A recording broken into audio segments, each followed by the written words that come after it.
arkadaşlar, görmüş olduğunuz gibi Şanlıurfa Evren Sanayi sitesi yine suların kesildiği göz önünde. Müşteri araçlarına hazır su alıp maalesef koyuyoruz. Atatürk Barajı'nın olduğu bir memleketin su kıtlığı göz önünde. Yaklaşık 10 gündür esnaf perişan bir halde. Biz sesimizi buradan Büyükşehir Belediye Başkanı Mehmet Kasım Gülpınar'a, Eyüpiye Belediye Başkanı Mehmet Uşak'a, Zirai Aletler Oda Başkanı, esnafın sözde yanında olup da ama olmayan oda başkanına, ondan sonra tüm koltukta oturan başkanlara sesleniyoruz. Umarım bizim çektiğimizin 10 katını sizler çekesiniz. Milletvekillerine de buradan ayrıca sesleniyorum. Şanlıurfa sahipsiz bir memlekettir.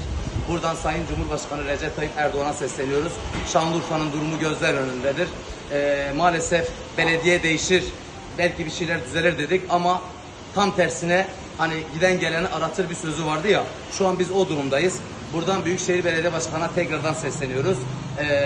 Yaklaşık 4 yıl, 5 yıl Urfa halkının rahat edeceğini dile getirmiştiniz. Tam tersine şu anda mağdur bir durumdayız. Hani sizlere oy verdik, üzerinizde hakkımız var. Biz hakkımız olan hakkı haram ediyoruz size, helal etmiyoruz.